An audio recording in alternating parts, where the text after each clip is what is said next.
बिस्मिल्लाहिर्रहमानिर्रहीम। स्टूडेंट्स, आज हम डिस्कस करेंगे employ share option scheme.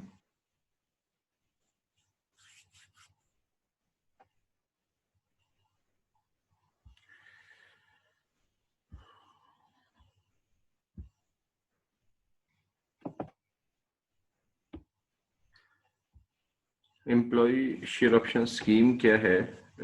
Employ share option scheme employer अपनी कंपनी में जब एम्प्लॉय को शेयर होल्डर बना ले, एम्प्लॉयर अपनी कंपनी में जब एम्प्लॉय को शेयर होल्डर बना ले।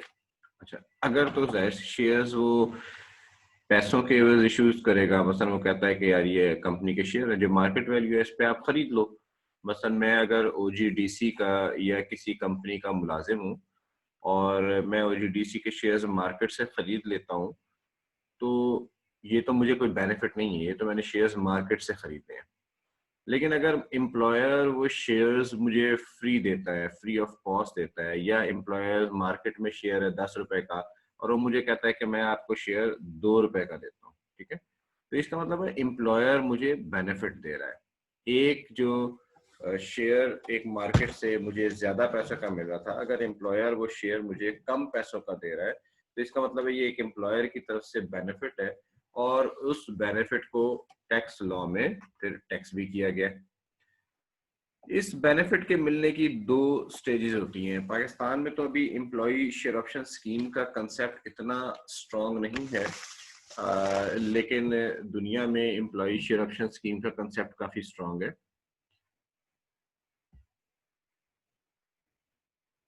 ऑडियो इशू आ रहा है? ओके, इसी वजह से थोड़ा सा लेट हो गया, मैं दोबारा चेक करता हूँ audio.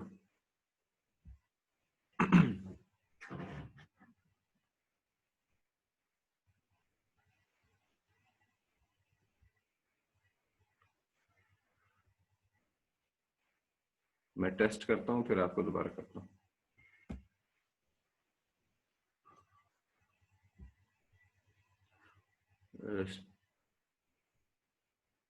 Testing the speaker, trying to check the whether the voice is clear or not. अच्छा, अभी मैं सुन सकता हूँ अपने आप को प्रॉपरली।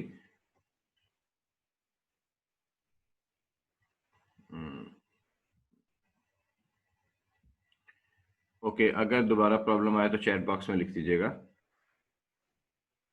अच्छा जी, एम्प्लॉय शेयर ऑप्शन स्कीम मैं रिपीट करता हूँ। एम्प्लॉयर अपने एम्प्लॉय को अगर कोई shares free of cost offer करता है या उसको मार्केट वैल्यू से कम पे ऑफर करता है, तो लॉ कहता है कि ये एक एम्प्लॉय को बेनिफिट है। मसलन एक शेयर अगर मार्केट में 10 रुपए का मिल रहा है और एम्प्लॉयर अपने एम्प्लॉय को वही शेयर 2 रुपए का या 5 रुपए का ऑफर करता है, तो इसका मतलब है एम्प्लॉय को 8 रुपए या 5 रुपए उस शेयर के ऊपर बच रहे हैं। तो हमने ये शुरू से ही डिस्कस किया है कि एम्प्लॉयर जब भी अपने एम्प्लॉय को कोई बेनिफिट देगा, तो उस बेनिफिट के ऊपर टैक्स की कैलकुलेशन होगी, उस बेनिफिट के ऊपर टैक्स पे किया जाएगा, ठीक है। एम्प्लॉय शेयर ऑप्शन स्कीम में टैक्सेशन की दो स्टेजेस हैं। पाकिस्तान में ये कंसेप्ट इतना डेवलप नहीं है, लेकिन अब पाकिस्तान में भी इससे रेलेवेंट एससीसीपी ने रूल्स रेगुलेशंस इशू कर दिए हैं और उनके ऊपर काफ़ी अच्छा काम हो चुका है, लेकिन स्टिल आहिस्ता आहिस्ता भी चीज़ें बढ़ रही हैं। एम्प्लॉय शेयर ऑप्शन स्कीम में दो स्टेजेस होती हैं। पहली स्टेज ये होती है कि एम्प्लॉय, असल में ये एम्प्लॉय को ऐसे ही कोई चीज़ नहीं मिलती, बल्कि एम्प्लॉय को परफॉर्मेंस के एवज ये दिया जाता है। मसलन एम्प्लॉयर कहता है कि यार 3 साल तक अगर आपने आपकी सेल्स जो है ना वो फर्ज किया हर साल 10% इंक्रीज करेंगी, तो 3 साल बाद मैं आपको कंपनी में 5% का शेयर होल्डर बना दूंगा।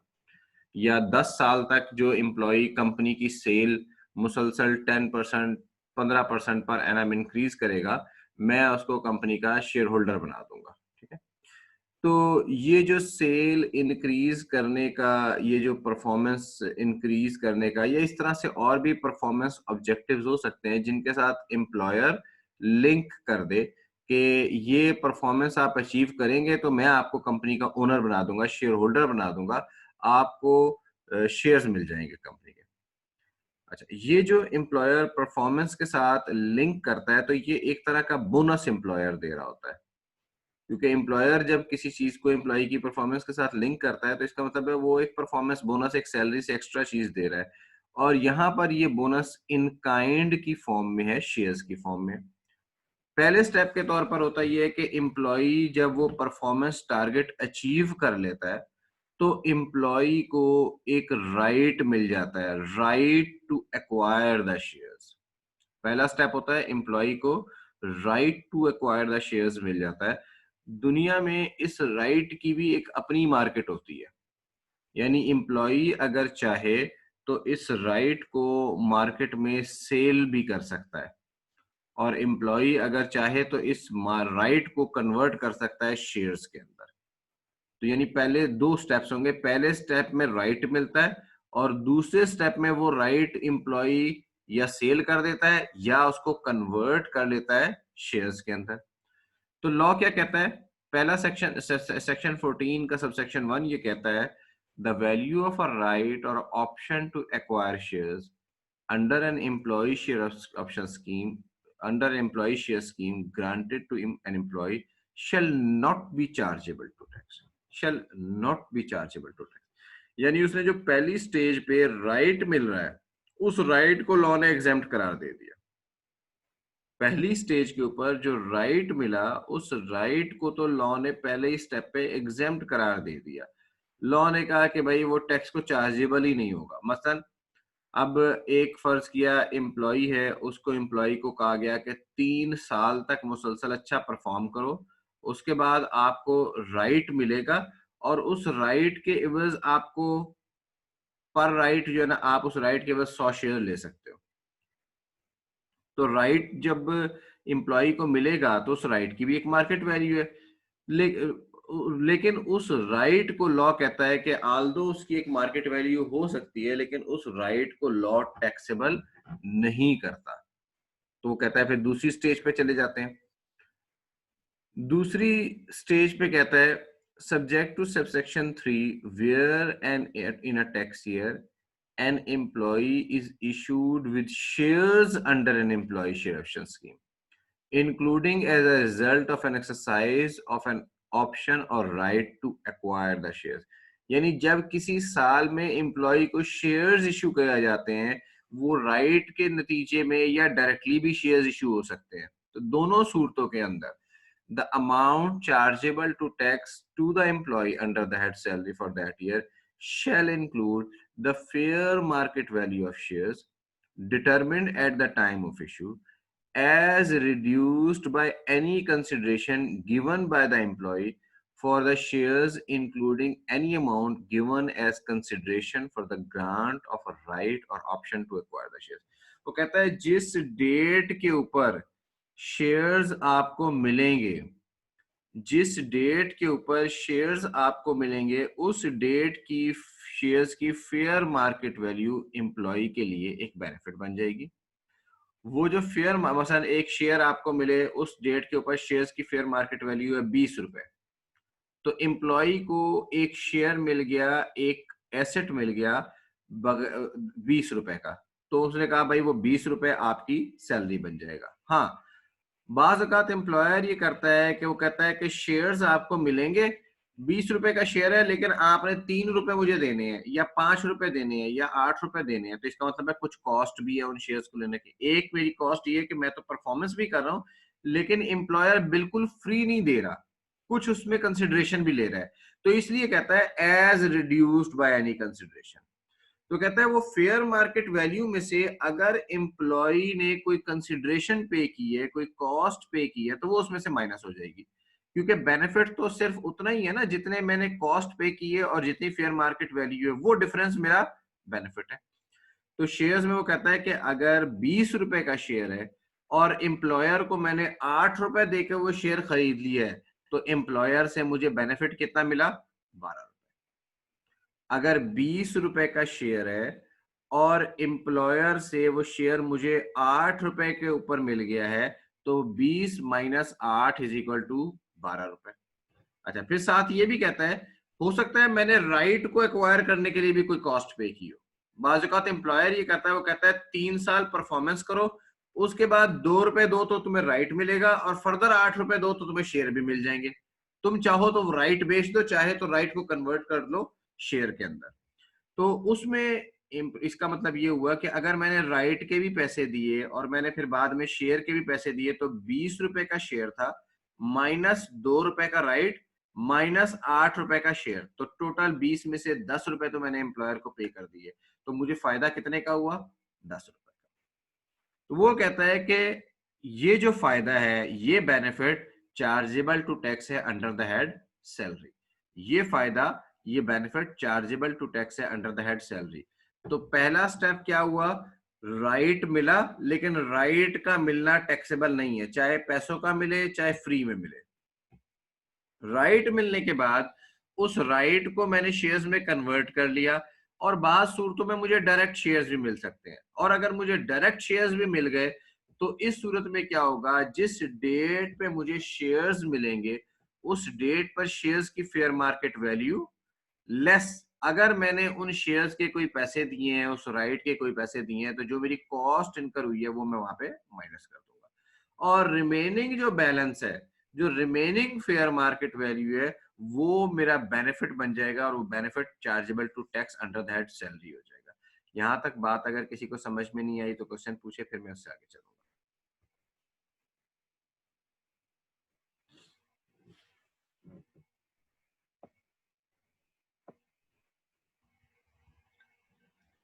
जी, क्वेश्चन पूछे।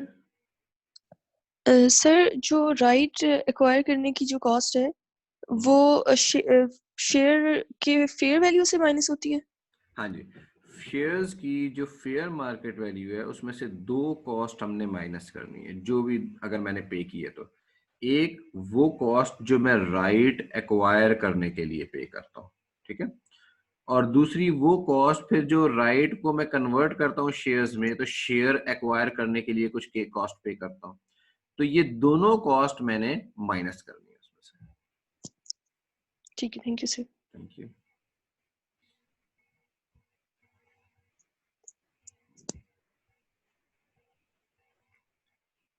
किसी और का कोई क्वेश्चन है?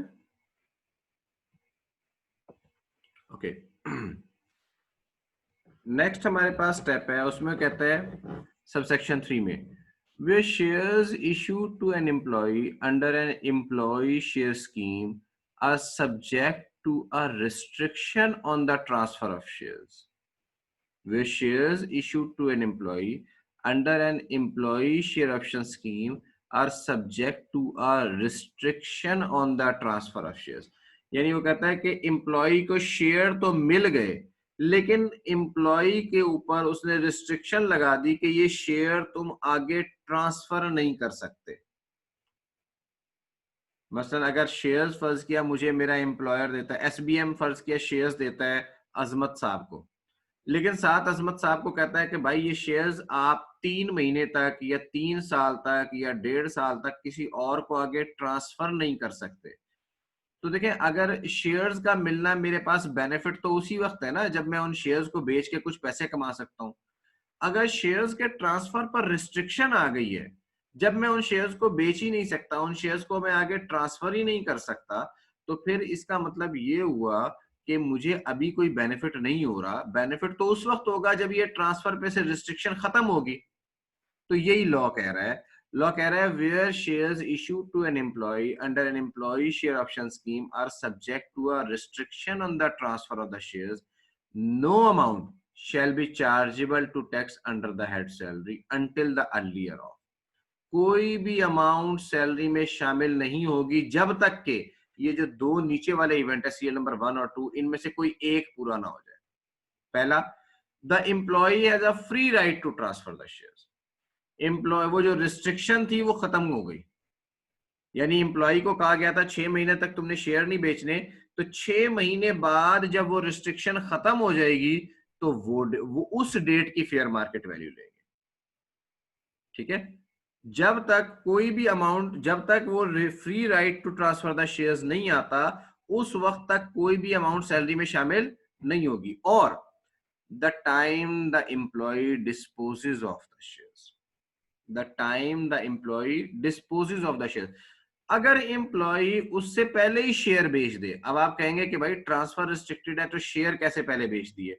देखिए, ट्रांसफर जो है ना वो होता है कि लीगल टाइटल ट्रांसफर मैं नहीं कर सकता, लेकिन मैं अगर शेयर्स को डिस्पोज ऑफ कर देता हूं, मैं अगर किसी को शेयर्स बेच देता हूं, मैं कहता हूं यार जैसे प्लॉट है मेरे नाम के ऊपर है, मैं कहता हूं प्लॉट आपको 3 महीने बाद आपके नाम पे ट्रांसफर कर दूंगा, लेकिन आज हम जो फेयर मार्केट में मुझे आज की वैल्यू के ऊपर बस पैसे दे दो, शेयर्स आपके हुए। और मैं उसे एग्रीमेंट लिख के देता हूं कि शेयर्स आज से आपके हैं, लेकिन जो इसका लीगल टाइटल का ट्रांसफर है वो 3 महीने बाद हो जाएगा। तो इसका मतलब है कि मैं शेयर्स तो डिस्पोज ऑफ कर देता हूं, और जो ट्रांसफर ऑफ शेयर है, जो लीगल टाइटल का ट्रांसफर है, वो मैं 3 महीने बाद करूंगा। तो इस सूरत में यानी लॉ ये कहता है कि या तो बंदा शेयर्स डिस्पोज कर दे, या जो एम्प्लॉय है उसके पास free right to transfer the shares आ जाए। तो बी में कहता है the amount chargeable to tax to the employee shall be the fair market value of shares at the time the employee has a free right to transfer the shares or dispose of the shares as the case may be। यानी अब वो fair market value कब की ले रहा है? अब वो ऊपर वाले रोमन 1 और रोमन 2 में जो 2 इवेंट्स हैं उनमें से जो इवेंट पहले हो जाए, अब वो fair market value in 2 events में से किसी एक इवेंट की ले रहा है। अब वो fair market value at the date of issuance की नहीं ले रहा, अब वो फेयर मार्केट वैल्यू ले रहा है जब इन 2 में से कोई इवेंट हो जाए। और फिर आगे वही कहता है कि उसमें से जो अगर आपने शेयर्स के लिए या राइट के लिए पैसे दिए वो उसमें से माइनस करना है। इस फेनोमेना को मैं आपको इस तरह से एक्सप्लेन करता हूं।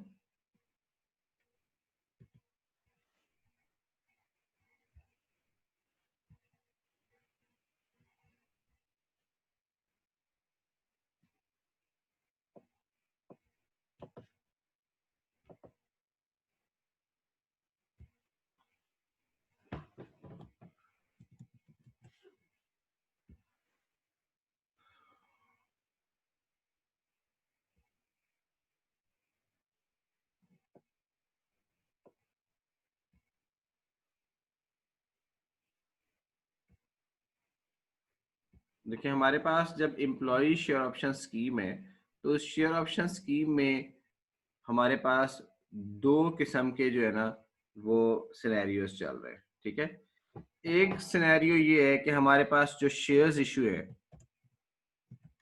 इशुएंस ऑफ शेयर्स, वो अनरिस्ट्रिक्टेड है।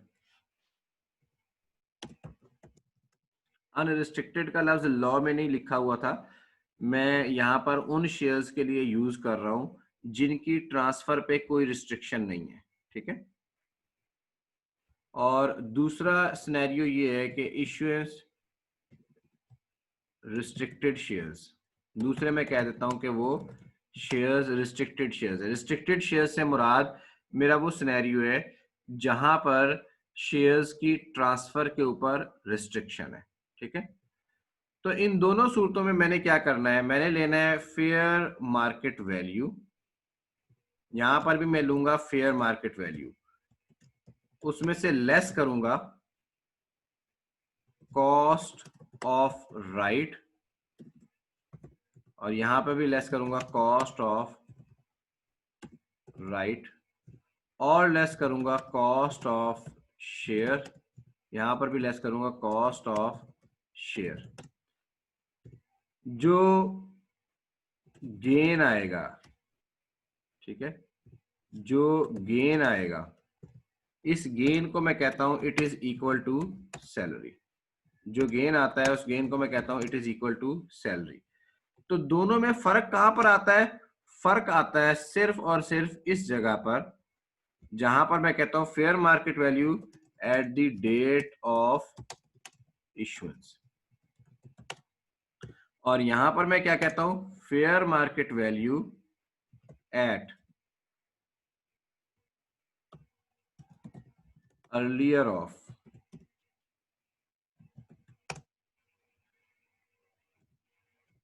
फ्री राइट टू ट्रांसफर और डिस्पोजल ऑफ शेयर्स। तो सिर्फ और सिर्फ मेरे पास जो फर्क आ रहा है वो फर्क आ रहा है फेयर मार्केट वैल्यू का, डेट ऑफ इश्यूएंस का, और यहां पर फ्री राइट टू ट्रांसफर और डिस्पोजल ऑफ शेयर्स का। ठीक है, मसलन मैं कहता हूं कि fair market value for example share की है 50 रुपए। ठीक है, 50 रुपए शेयर की फेयर मार्केट वैल्यू है at the date of issuance, और date of issuance ₹50 on January 1, 2019।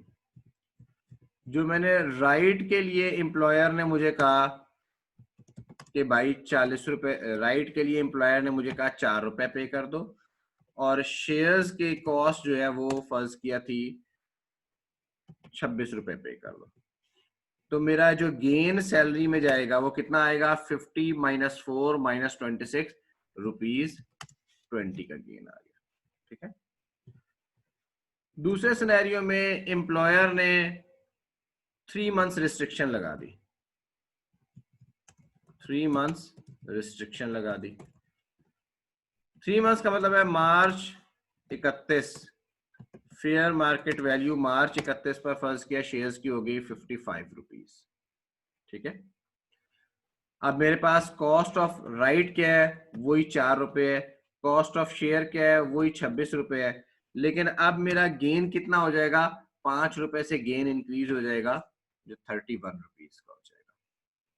अच्छा, दूसरा ये हो सकता है कि मैं शेयर्स डिस्पोज ऑफ कर दूं,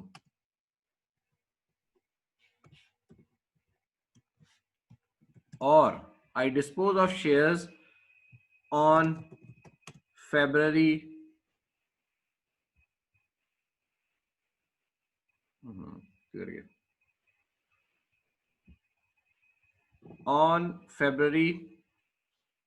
say 15, 2019, और February 15 के ऊपर शेयर्स की जो फेयर मार्केट वैल्यू है वो फर्ज किया 52 रुपीज है।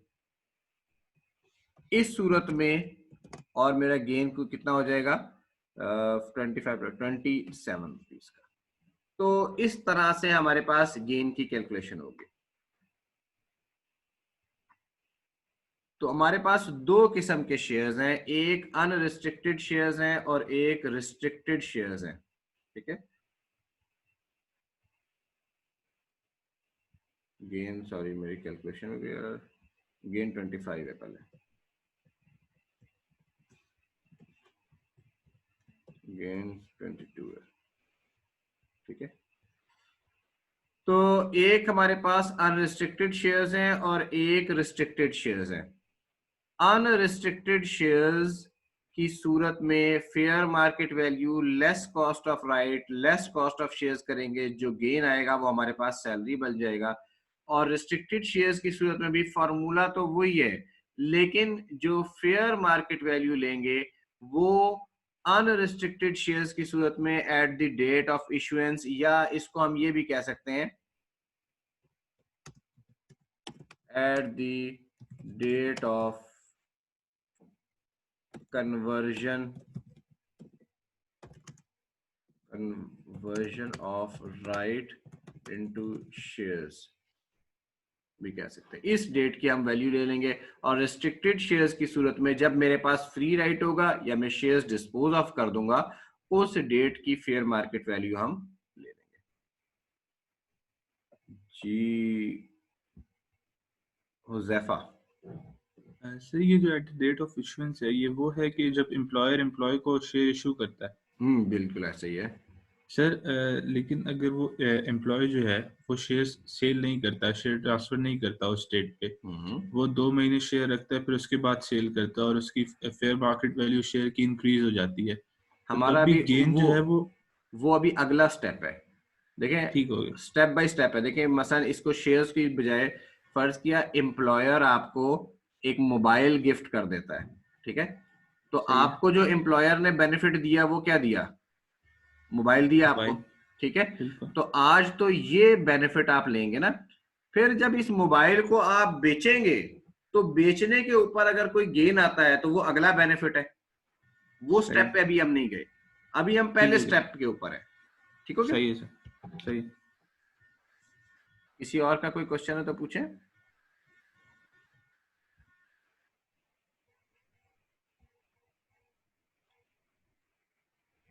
जी सलमान। जी सर, ये रिस्ट्रिक्टेड शेयर्स में जो अभी आपने भी एग्जांपल किए, इसमें सर गेन 22 ही लेंगे जिस दिन हमने मतलब डिस्पोज ऑफ किए? हाँ, उस डेट की फेयर मार्केट वैल्यू लेंगे। मतलब इन दोनों में से जो पहले होगा या तो डिस्पोजल। जी बिल्कुल बिल्कुल बिल्कुल, जो पहले इवेंट हो जाए, ठीक है।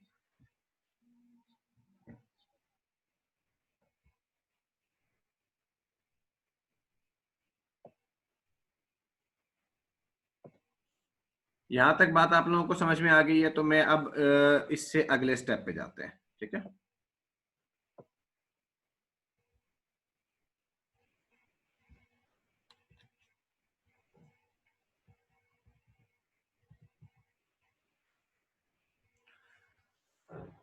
अच्छा जी, उसके बाद चंद एक ये 4 को छोड़ दें, ये तो सिर्फ यही बताते हैं कि कॉस्ट क्या चीज है उसकी। उसके बाद 5 जो है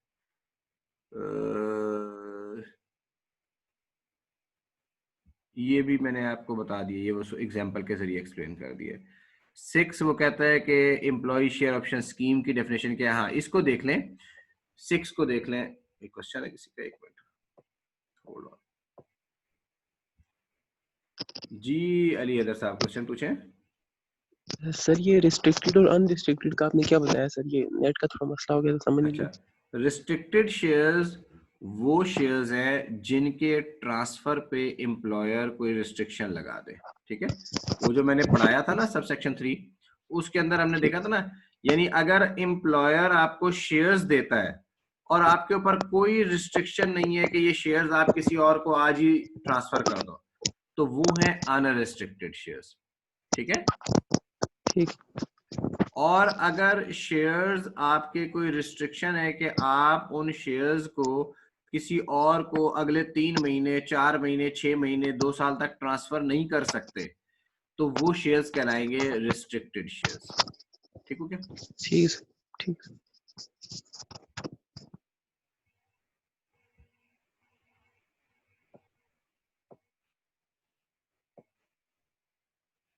अच्छा जी, मैं बता रहा था कि आप सबसेक्शन 6 देखें। इन दिस सेक्शन, ये जहां पे मेरा कर्सर है, in this section employee share scheme means any arrangement or arrangement under which a company may issue shares in the company to an employee of the company or an employee of an associated company or the trustee of a trust, and under the trust deed the trustee may transfer the shares to an employee of the company or an employee of an associated company।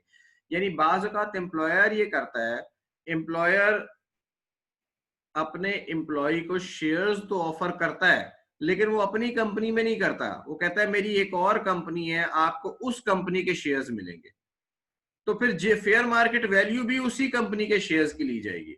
मसलन एक मिसाल लेते हैं कि मैं Nestle में हूं, ठीक है, नेस्ले पाकिस्तान का मैं एम्प्लॉय हूं, और नेस्ले पाकिस्तान कहता है कि यार 3 साल तक अगर आपने मेरे पास अच्छा परफॉर्म किया और मिल्क पैक के आपने रोजाना 1000 डब्बे बेच दिए, तो आपको 3 साल बाद मैं शेयर्स दे दूंगा कंपनी में, कंपनी की ओनरशिप। लेकिन मैं आपको पाकिस्तान में जो हमने लोकल कंपनी बनाई है उसके शेयर्स नहीं दूंगा, मैं उससे भी महंगे वाले शेयर्स दूंगा, मैं आपको नेस्ले नीदरलैंड के शेयर्स आपको दूंगा।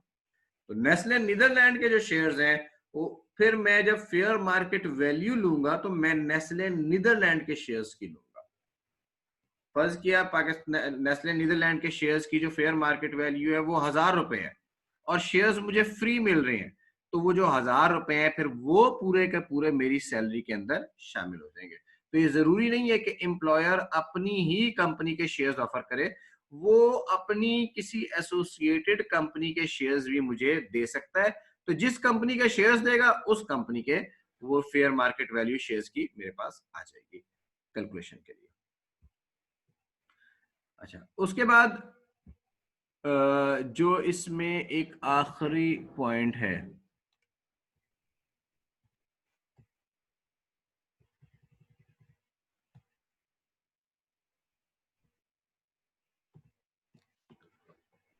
Shares acquired under the scheme if sold. एक मिनट, क्वेश्चन है जी सरोज, क्वेश्चन पूछे। सर लीगल टाइटल ट्रांसफर करने और डिस्पोज ऑफ करने में क्या फर्क है? देखें, लीगल टाइटल ट्रांसफर करने में फर्क ये है कि लीगल टाइटल के ऊपर चूंकि यहाँ पे रिस्ट्रिक्शन है, तो मैं उसको कहता हूँ कि ये लीगल टाइटल पे रिस्ट्रिक्शन है, तो मैं लीगल टाइटल आपको बाद में ट्रांसफर करूंगा। ठीक है, हम आज की डेट के ऊपर एक सेल एग्रीमेंट कर लेते हैं और मैंने शेयर सेल कर दिए, उसके जो risk and reward of ownership है वो मैंने ट्रांसफर कर दिया। मतलब मैंने कहा जनवरी, अभी जैसे मैंने एग्जांपल ली थी जनवरी की, उसके ऊपर मार्च 31 तक तो मैं शेयर्स किसी को ट्रांसफर ही नहीं कर सकता क्योंकि कंपनी ने रिस्ट्रिक्शन लगाई हुई है, तो ये लीगल टाइटल नहीं ट्रांसफर हो सकता। लेकिन मैंने फरवरी 15 पे मुआहदा किया जब शेयर्स की फेयर मार्केट वैल्यू थी 52 रुपए। मैंने कहा भाई आप मुझे आज 52 रुपए दे दो और ये शेयर्स आपके हैं। अब जो फेयर मार्केट वैल्यू ऊपर नीचे जाएगी वो रिस्क ऑफ लॉस आपका है, तो मैं पहले ही एक सेल एग्रीमेंट कर लेता हूँ। हाँ, साथ मैंने ये एग्री कर लिया कि इनका जो ट्रांसफर ऑफ टाइटल वाला काम है उसमें टाइम लगेगा, वो मैं आपको 1.5 महीने बाद दूंगा क्योंकि वो ट्रांसफर ऑफ टाइटल मैं एम्प्लॉयर की रिस्ट्रिक्शन की वजह से कर नहीं सकता। तो डिस्पोजल का मतलब है उन्हें सेल कर देना without the transfer of title of shares. ठीक है, और सर ऐसे भी हो सकता है कि ट्रांसफर टाइटल कर दिए लेकिन अभी डिस्पोज ऑफ नहीं किए। हाँ, तो ट्रांसफर नहीं, जब टाइटल ट्रांसफर होता है तो फिर तो डिस्पोजल साथ ही हो जाता है ना, वो इवेंट। तो फिर यानी सर फर्स्ट डिस्पोजल पहले हो सकता है, डिस्पोजल तो पहले हो सकता है, लेकिन ट्रांसफर ऑफ टाइटल जब हो रहा है तो डिस्पोजल साथ ही हो जाता है। उसके बाद अलबत्ता एक ये चीज है, यहां पर जो बात लिखी हुई है ना, जो फर्स्ट वाली बात लिखी हुई है, वो है जब मेरे पास फ्री राइट टू ट्रांसफर आ जाता है। उसमें ट्रांसफर और डिस्पोजल का नहीं है, उसमें है राइट टू ट्रांसफर और डिस्पोजल, इन दोनों में से जो इवेंट पहले हो रहा है। ठीक है सर। ठीक है, ठीक, थैंक यू सर।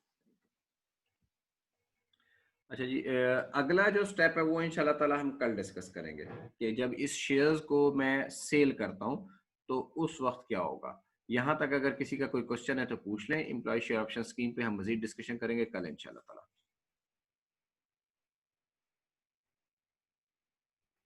कोई क्वेश्चन नहीं है? ओके जी, थैंक यू वेरी मच, अल्लाह हाफिज।